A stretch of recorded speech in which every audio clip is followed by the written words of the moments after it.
12 years of silence shattered when my ex-wife texted, "We need to talk."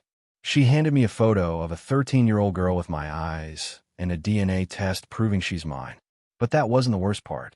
She told our daughter I was dead, and she needed me now because her son was dying. My name is Mason Cross. I'm 51 years old, and until 2 weeks ago, I thought I'd buried the past deep enough that it couldn't find me anymore.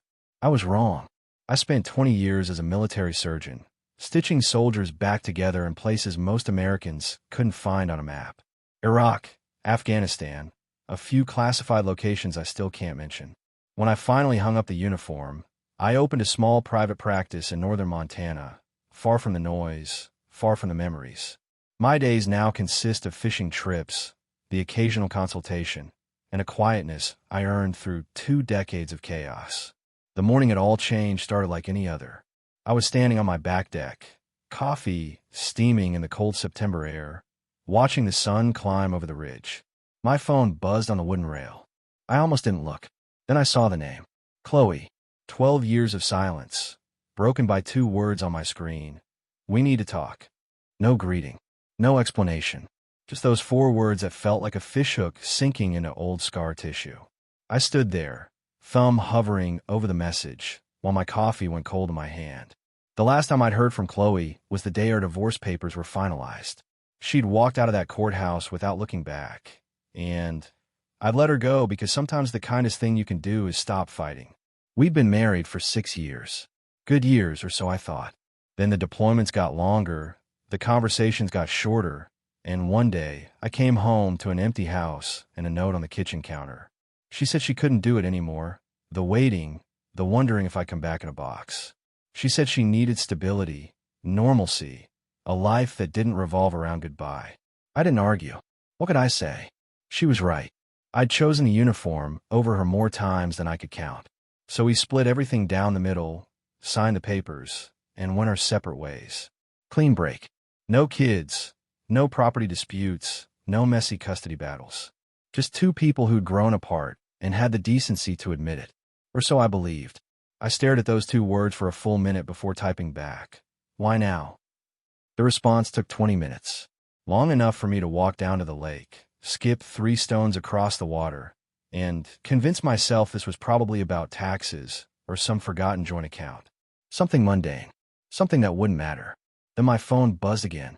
Tuesday, 10 a.m. Riverside Diner. Please come. That please caught me off guard. Chloe had never been one to beg. She made decisions and moved forward. No second guessing. No apologies. The fact that she was asking, not demanding, told me this wasn't about paperwork. I looked out at the water, at the mountains framing the valley, at the life I'd built from the wreckage of who I used to be. Part of me wanted to ignore it, to let the past stay buried. But another part, the part that still remembered how she laughed when she was truly happy, the part that wondered what might have been different if I'd chosen her instead of duty, that part needed to know. So I typed 3 letters. Okay. Tuesday came faster than I wanted. I drove the 2 hours to Riverside, a town I hadn't visited since the divorce. The diner sat on the edge of the Clark Fork River. Same peeling paint, same crooked sign. I arrived 15 minutes early, ordered black coffee, and took a booth by the window where I could see the parking lot. She pulled up at 9:58 in a silver sedan I didn't recognize. For a moment, she just sat there, hands on the steering wheel, like she was gathering courage. Then she got out, and I saw her clearly for the first time in over a decade. She looked tired. That was my first thought. Her blonde hair was shorter, pulled back in a practical ponytail. She wore jeans and a plain gray sweater, no jewelry except a simple watch. The confidence she used to carry like armor had been replaced by something heavier. Uncertain maybe, or guilt. She walked through the door, spotted me immediately, and crossed the diner with measured steps. When she reached the booth, she didn't smile. She just said, "Mason," in a voice that trembled at the edges, and slid into the seat across from me. "Chloe," I replied, keeping my tone neutral. For a long moment, neither of us spoke. The waitress came by, refilled my coffee, took Chloe's order for tea. We waited until she left before Chloe finally reached in her purse and pulled out a manila envelope. She set it on the table between us like it was something dangerous. "Before I show you this," Chloe said quietly, her eyes fixed on the envelope, I need you to know I thought I was doing the right thing. I thought I was protecting everyone. My stomach tightened. Protecting everyone from what? She looked up then, and I saw something in her eyes I'd never seen before. Fear. From the truth, she whispered. Then she slid the envelope across the table, and my world began to fracture. Inside the envelope was a photograph. School portrait, standard issue blue background. A girl with red curls pulled into a ponytail. She wore a navy polo shirt with a school crest on the pocket. 13 years old, maybe, with freckles across her nose and a half-smile that didn't quite reach her eyes. But it was the eyes themselves that stopped my breathing. Green with gold flecks. The exact same eyes I saw every morning in the mirror. Beneath the photo was a document.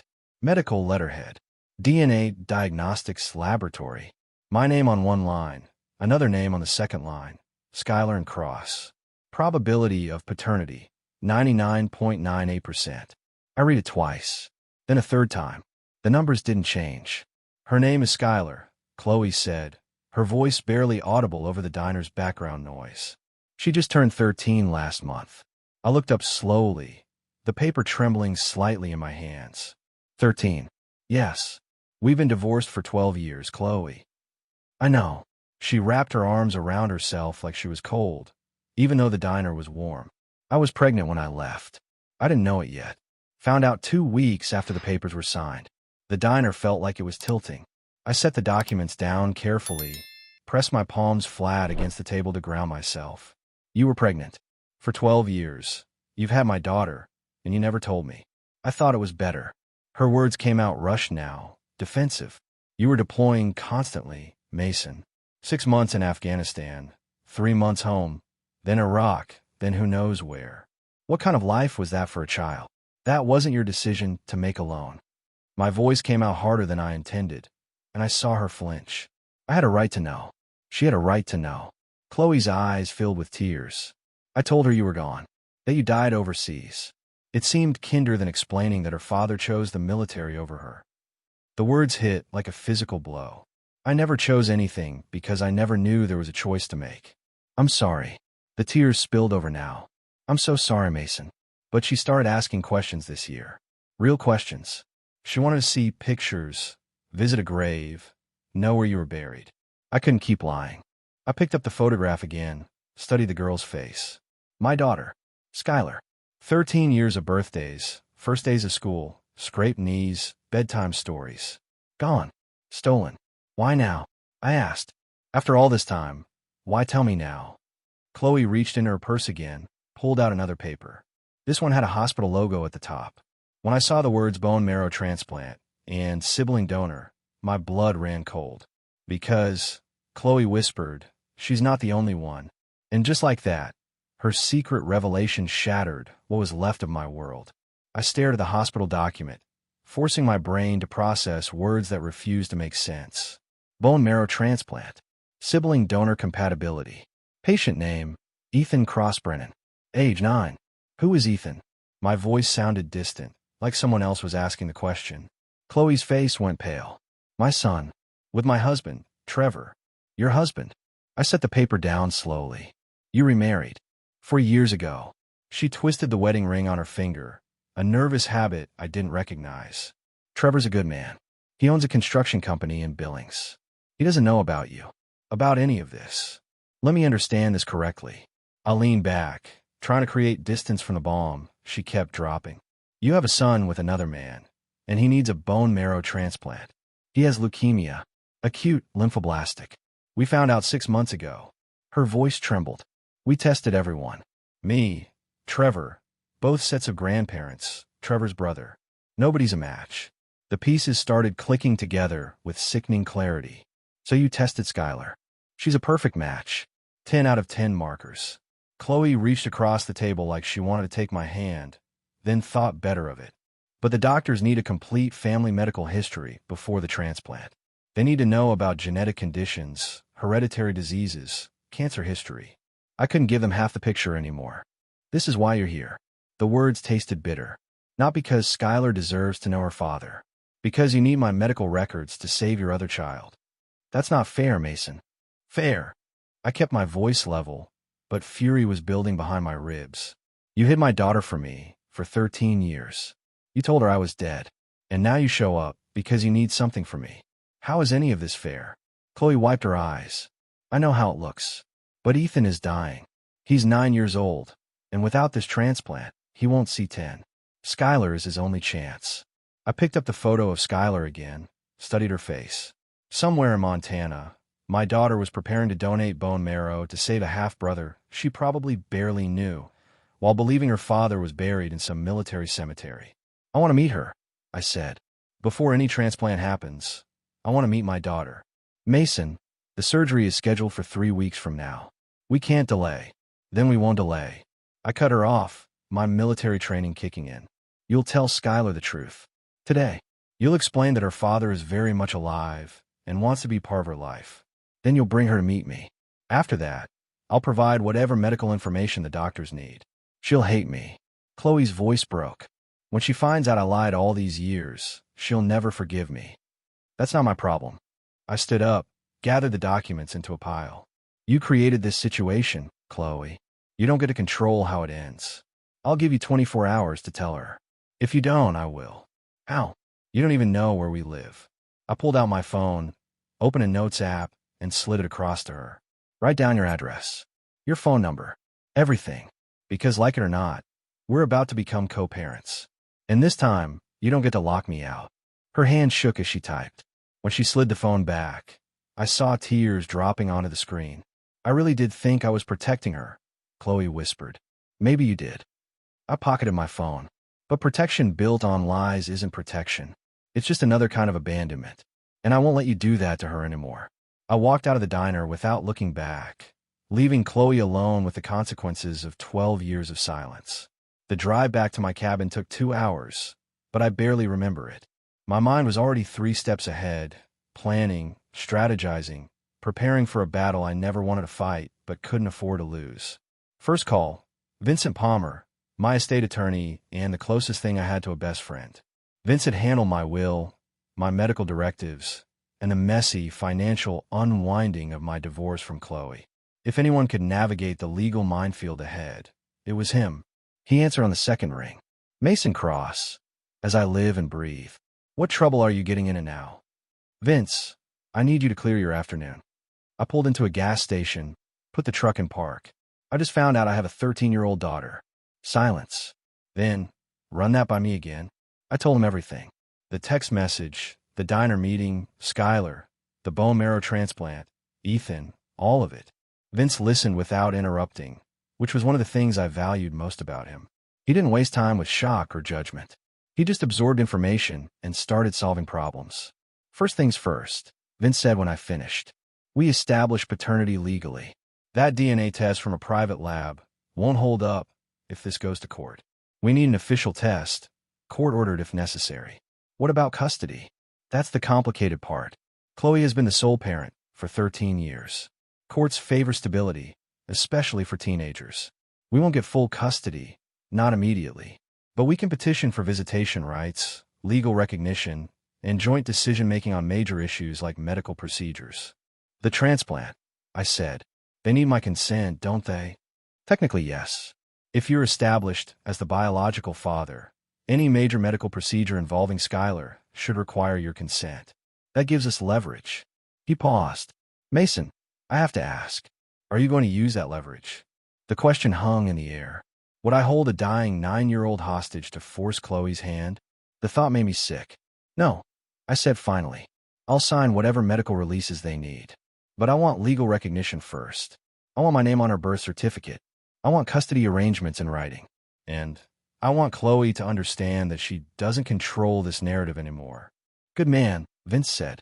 I'll draft the paperwork tonight. Paternity acknowledgement, petition for custody modification, medical consent forms. Can you come to my office tomorrow morning? I'll be there. Second call, my sister Diane. She lived in Seattle with her husband and 2 kids, and she'd been after me for years to stop hiding in the Montana wilderness like a hermit. When I told her about Skylar, she didn't say I told you so. She just said, what do you need? I need to update my will. Everything goes to Skylar now. The practice, the cabin, the investments. All of it. Mason, you barely know her. She's my daughter, Dee. That's all I need to know. Okay. Her voice softened. When do we get to meet her? Soon, I hope. If Chloe doesn't poison her against me first. She won't. Kids are smarter than we give them credit for. Skylar will see through whatever lies Chloe's been feeding her. I hope my sister was right. That night, I sat at my kitchen table with a yellow legal pad and started writing. Not legal documents. Those were Vince's job. But a letter. To Skylar. Words I might never have the courage to say face to face. Dear Skylar, I wrote. My name is Mason Cross, and I'm your father. The call came at 7 in the morning, 2 days after the diner meeting. I was already awake, coffee in hand, watching the sunrise paint the mountains gold. When Chloe's name appeared on my screen, my stomach tightened. I told her, Chloe said without preamble. Her voice sounded hollowed out, like she'd been crying for hours. Last night, I sat her down and told her everything. I set down my coffee cup carefully. How did she take it? She didn't believe me at first. Thought I was joking. Chloe's breath hitched. Then I showed her the DNA test, and she just went quiet. That scared me more than yelling would have. She went to her room and locked the door. Wouldn't talk to me all night. Is she there now? Can I talk to her? She's at school. But Mason, she wants to meet you. Today, if possible. She has 1,000 questions, and I don't have answers to most of them. I can be in Billings by 3 o'clock. Our house. I'll text you the address. She paused. Mason, please be gentle with her. She's angry at me, confused about everything. She needs to know you're not going to disappear again. I was never there to disappear from, Chloe. You made sure of that. The line went quiet for a moment. I know. I'll see you at 3. The drive to Billings felt endless. I'd faced insurgents in Fallujah, performed surgery under mortar fire, held dying soldiers in my arms. None of that compared to the fear I felt driving toward my daughter's house. What if she hated me? What if she blamed me for not finding her sooner? What if 13 years was too big a gap to bridge? Chloe's house was a modest ranch-style home in a subdivision that looked like every other subdivision in America. Neat lawns, 2-car garages, basketball hoops over driveways. Trevor's white pickup truck sat in the driveway next to Chloe's sedan. I sat in my truck for a full minute before getting out. Through the front window, I could see movement inside. Chloe pacing. Someone else sitting on the couch. When I rang the doorbell, Chloe answered immediately, like she'd been waiting by the door. Her eyes were red-rimmed, face pale. She's in the living room, Chloe said quietly. Trevor took Ethan to his parents' house. Thought it would be better if it was just the 3 of us. I followed her inside. The house smelled like vanilla candles and fresh laundry. Family photos covered the walls, but I didn't let myself look at them. Not yet. Skylar sat on the edge of the couch, wearing jeans and a gray hoodie, her red curls pulled back in a messy bun. When I walked into the room, she stood up slowly, eyes locked on my face like she was searching for something. We stood there, father and daughter, studying each other across 10 feet of carpet that felt like a canyon. You have my eyes, she said finally. Her voice was stronger than I expected. Mom said I got them from you, but I didn't believe her until now. And you have your mother's hair, I replied. The good parts of both of us. A ghost of a smile crossed her face, then vanished. Why didn't you look for me? If you didn't know I existed, why didn't you ever wonder? Didn't you think it was weird that Mom left so suddenly? The question cut deep because it was fair. I did wonder. But your mother told me she couldn't handle the military lifestyle anymore. I had no reason to think there was more to it. She filed for divorce, and it said no children. I trusted that was the truth. She lied to both of us, Skylar said, glancing at Chloe. She told me you were dead, that you died in Afghanistan before I was born. I'm very much alive, and I've missed 13 years of your life because of those lies. But I'm here now, Skylar, and if you'll let me, I'd like to be part of your life going forward. She sat back down, pulling her knees to her chest. Ethan needs bone marrow. That's why she finally told the truth, isn't it? Because she needs something from you. That's why she reached out, I admitted. But I would have wanted to know you regardless. You're my daughter. That matters more than anything else. Skylar looked at Chloe. Does Trevor know? Not yet, Chloe said softly. I'll tell him tonight. He's going to be so angry. Skylar turned back to me. He's been my dad for 4 years. He taught me to ride a bike, help with homework, came to every soccer game. What happens to him now? Nothing changes with Trevor unless you want it to, I said carefully. I'm not here to replace anyone, Skylar. I just want a chance to know you. She studied me for a long moment. Then she stood up, crossed the room, and held out her hand. Okay, she said. Let's start over. Hi, I'm Skylar. Nice to meet you. I shook her hand, feeling the lump in my throat threaten to choke me. Hi, Skylar. I'm Mason, your father. Trevor came home at 6. I heard his truck pull into the driveway, heard the front door open, heard his voice call out, Chloe? Whose truck is that outside? Skylar and I had spent the last 3 hours talking, carefully at first, then more freely. She told me about school, her friends, her love of science and fantasy novels. I told her about my years in the military, the surgeries I performed, the places I'd been. We didn't talk about the missing years. Not yet. That wound was too fresh. When Trevor walked into the living room, he stopped short. He was a big man, 6'2", broad-shouldered, with the weathered hands of someone who worked with them for a living. His eyes went from me to Chloe to Skylar, trying to piece together what was happening. Trevor, this is Mason Cross, Chloe said, her voice shaking. We need to talk. I'll go to my room, Skylar said quickly, standing up. No, I said. Stay. You deserve to hear this too. Trevor's face had gone hard. What's going on, Chloe? Mason is Skylar's biological father, Chloe said, the words tumbling out fast. I was pregnant when we divorced, but I didn't tell him. I told Skylar he was dead. I lied to everyone. The silence that followed was deafening. Trevor's jaw clenched, a muscle twitching in his cheek. He looked at Skylar. Is this true? She nodded, not meeting his eyes. And you're just finding out now? Trevor asked me. 3 days ago, I replied. Chloe reached out because Ethan needs bone marrow, and she needed my medical history. Trevor turned to Chloe, and the betrayal on his face was raw. You lied to me. For years we've been married, and you never thought to mention that Skylar's father was alive. I thought it was better if no one knew, Chloe whispered. I thought I was protecting everyone. Protecting everyone? Trevor's voice rose. You lied to our son's doctors. You lied to me. You robbed this man of 13 years with his daughter. How is any of that protection? I made a mistake, Trevor. I know that now. A mistake is forgetting to pay a bill, Chloe.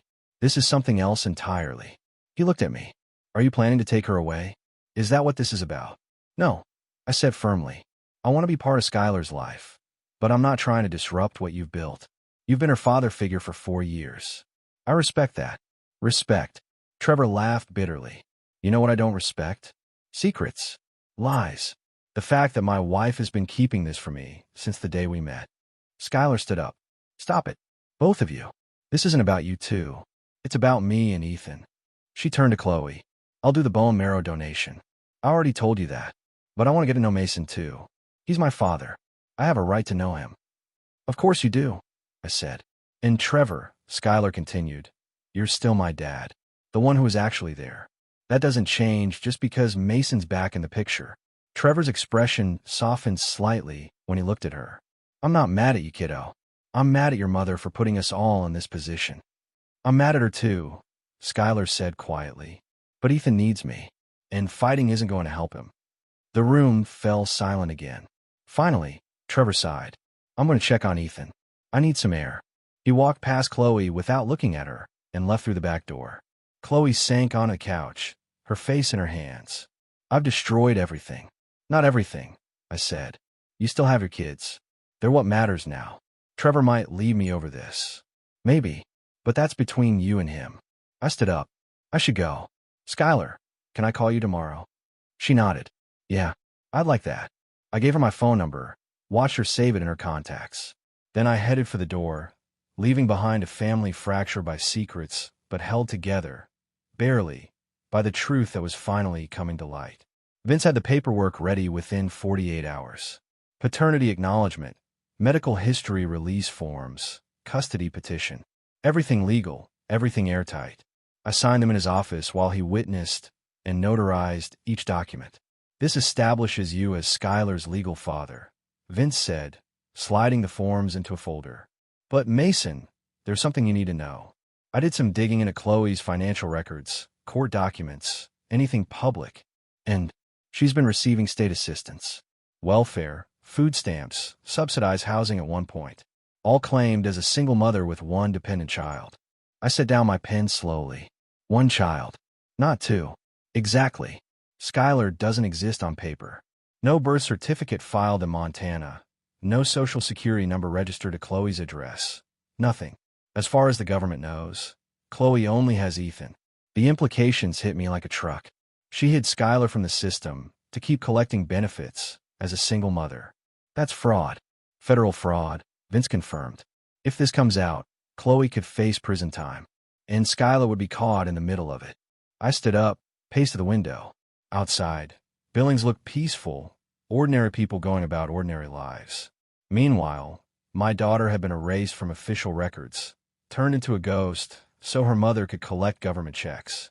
There's more, Vince continued. I found records from a social services investigation 6 years ago. Anonymous tip about neglect. They showed up at Chloe's apartment, found Skylar alone, no adult supervision. She was 7 years old. My hands clenched into fists. What happened? Chloe claimed she'd only been gone 20 minutes, running to the store. The investigator didn't buy it, but there wasn't enough evidence for removal. They put her on a watch list, did follow-up visits for 3 months. Then it went away. Foster care, I said quietly.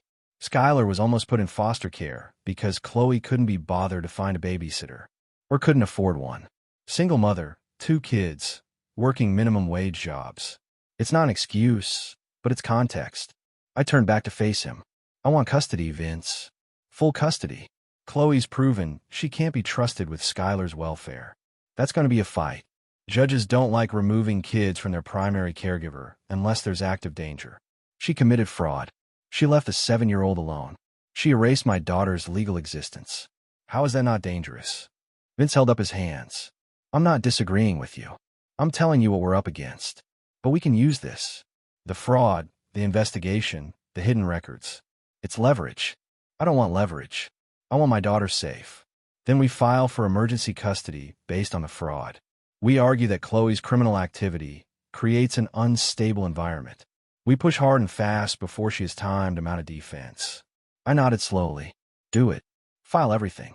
And Vince, I want Skylar's birth certificate amended. My name goes on it as father, filed retroactively to her birth date. That'll require DNA evidence and a court order. We have a DNA test. Get the court order.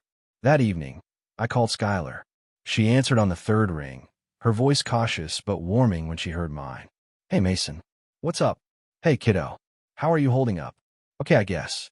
Mom and Trevor are barely speaking. Ethan keeps asking why everyone's mad. It's pretty tense around here. I'm sorry. That's not fair to you or Ethan. It's not your fault. She paused. Mason, can I ask you something? Anything. If you'd known about me from the beginning, would you have stayed with Mom? Would things be different? The question deserved the truth. I don't know if your mom and I would have made it work. We had problems that had nothing to do with you. But I would have been there for you, Skylar. Every birthday, every school play, every soccer game. You wouldn't have grown up wondering who your father was.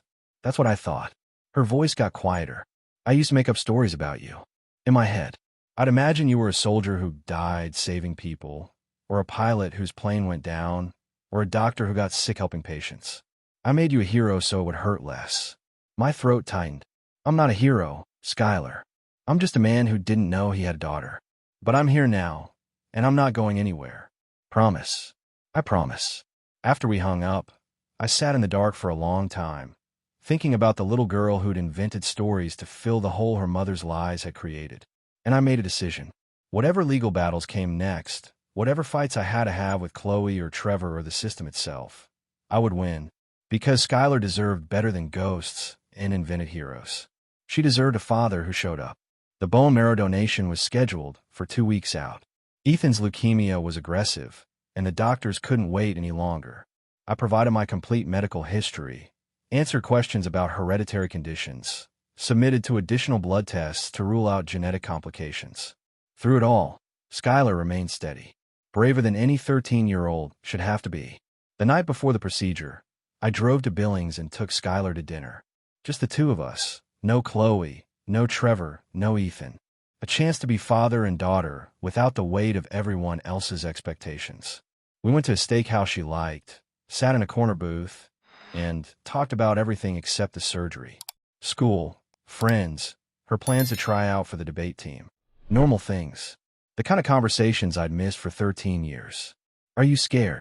I asked finally, when the dinner plates had been cleared and we were waiting for dessert. A little, she admitted.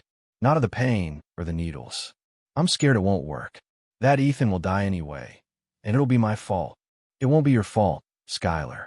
No matter what happens, you're doing everything you can. That's all anyone can ask. But what if it's not enough? I reached across the table, covered her hand with mine. Then we'll deal with it together. You meet your mom, Trevor. You won't face it alone. She looked at our hands, hers small and pale against mine. Do you think Mom loves Ethan more than me? Because he's Trevor's kid and I'm not. The question broke my heart. No, I think your mom loves you both. She's made terrible choices, Skylar, but loving you isn't one of them. She lied to me my whole life. She did. And that was wrong. But people can love their kids and still make catastrophic mistakes. Your mom is proof of that. Skylar pulled her hand back, wiped her eyes quickly. I don't want to talk about her anymore. Tell me about your surgeries. The ones you did in the military. So I did. I told her about the field hospitals, the impossible decisions, the soldiers I'd saved and the ones I couldn't. I made it sound less terrible than it was, but she saw through the editing. You were brave, she said when I finished. Doing that kind of work in war zones. You're brave too. Donating bone marrow to save your brother's life. Half-brother, she corrected. Then she smiled slightly. But yeah, I guess I'm kind of brave. The surgery went smoothly. I sat in the waiting room with Chloe and Trevor, the three of us bound together by our shared worry for two kids on operating tables. Trevor didn't speak to Chloe, but he nodded at me once when I arrived. A truce, temporary but real. 4 hours later, a doctor emerged. The harvest went perfectly. Skylar did great. We've already begun the transplant process for Ethan. Now we wait. Skylar woke up groggy but coherent. I was the first person she asked for, which made Chloe's face tighten, but she didn't argue. I sat by Skylar's bed, held her hand while she drifted in and out of sleep. Did it work? She mumbled at one point. Too early to tell. But you did your part perfectly. Good. Her eyes closed again. Stay. I'm not going anywhere. 2 rooms away. Ethan lay in isolation, his immune system destroyed by chemotherapy, receiving his sister's bone marrow through and 4 line. The cells that might save his life, given by a girl who barely knew him but loved him anyway. 3 days later, the doctors confirmed the transplant was taking. Ethan's body was accepting Skylar's marrow. It would be months before they knew if the leukemia was truly gone, but the first critical hurdle had been cleared. I stood in the hospital corridor, watching through windows as both kids slept, and realized that despite the lies and the fraud and the broken families, something good had come from all this. Skylar had saved her brother's life, and I'd found my daughter. The family court hearing happened on a gray October morning. I sat with Vince at one table, Chloe and her attorney at another. Skylar wasn't in the courtroom. Judges prefer to keep kids out of custody battles when possible, but her presence hung over everything anyway. Judge Patricia Hendricks presided, a woman in her 60s with steel gray hair and a reputation for cutting through nonsense. She'd reviewed all the documents in advance, every piece of evidence we'd submitted. Now she wanted to hear from the parties themselves. Chloe's attorney went first, painting a picture of a struggling single mother who made difficult choices under impossible circumstances. My client was pregnant and alone, Your Honor. Her husband was deployed constantly, unavailable for the emotional and physical demands of parenthood. She made the decision to divorce and raise her child independently, believing it was in Skylar's best interest. By lying to Mr. Cross about the child's existence, Judge Hendricks asked dryly. By protecting her daughter from an unstable situation, yes. The judge turned to me. Mr. Cross, you were unaware of your daughter's existence for 13 years. Why should this court grant you custody now? I stood up, kept my voice steady. Your Honor, I was denied the opportunity to be a father. Ms. Cross, that's Chloe, made that choice unilaterally. She not only hid Skylar from me, she hid her from the government to fraudulently collect benefits as a single mother. She left my 7-year-old daughter alone, which resulted in a social services investigation. She told Skylar I was dead rather than admit the truth. These aren't the actions of a protective parent. They're the actions of someone who prioritizes her own convenience over her child's welfare. Those allegations are unproven, Chloe's attorney interjected. Vince slid a stack of documents to the judge. We have the social services report, welfare payment records showing only one dependent child despite having two, and bank statements proving Ms. Cross has been taking money from Mr. Cross's account for 12 years without his knowledge or consent. It's all documented, Your Honor. Judge Hendricks spent 20 minutes reviewing the papers, her expression growing more severe with each page. Finally, she looked up. Ms. Cross, stand please. Chloe stood, her face pale. Did you or did you not knowingly defraud the state welfare system by failing to report your daughter Skylar as a dependent? Chloe's voice trembled. I did, Your Honor, but I was desperate. I couldn't afford 2 kids on my income. Did you or did you not leave Skylar unsupervised at age 7, resulting in a social services investigation? It was only 20 minutes. I had to get groceries. That's not what the report says, Ms. Cross. It says the investigator found your daughter alone for at least 2 hours, possibly longer. A 7-year-old child. The judge's voice cut like a blade. Did you or did you not tell your daughter that her father was deceased when you knew this to be false? Chloe's composure shattered. Yes. I thought it would be easier than explaining why he wasn't there. Easier for whom? Certainly not for Skylar, who spent 13 years grieving a father who was very much alive. Judge Hendricks set down the papers. Ms. Cross, your choices have been consistently self-serving and harmful to your daughter. This court finds sufficient cause to modify custody arrangements. My heart pounded. This was it. Joint legal custody will be awarded to both parents, the judge continued. Mr. Cross will have physical custody alternating weeks, with Ms. Cross retaining the same schedule. All major decisions regarding Skylar's education, medical care, and welfare will require agreement for both parents. Mr. Cross's name will be added to Skylar's birth certificate as her legal father, retroactive to her date of birth. Chloe's attorney stood. Your Honor, my client objects to joint physical custody. Skylar has never lived with Mr. Cross. This is too disruptive. Your client should have considered disruption before lying for 13 years. My ruling stands. Judge Hendricks turned to me. Mr. Cross, Skylar is 13 years old. This court expects you to facilitate a relationship with her mother, regardless of your personal feelings. Can you do that? Yes, Your Honor. I want what's best for Skylar, not what hurts Chloe. Good.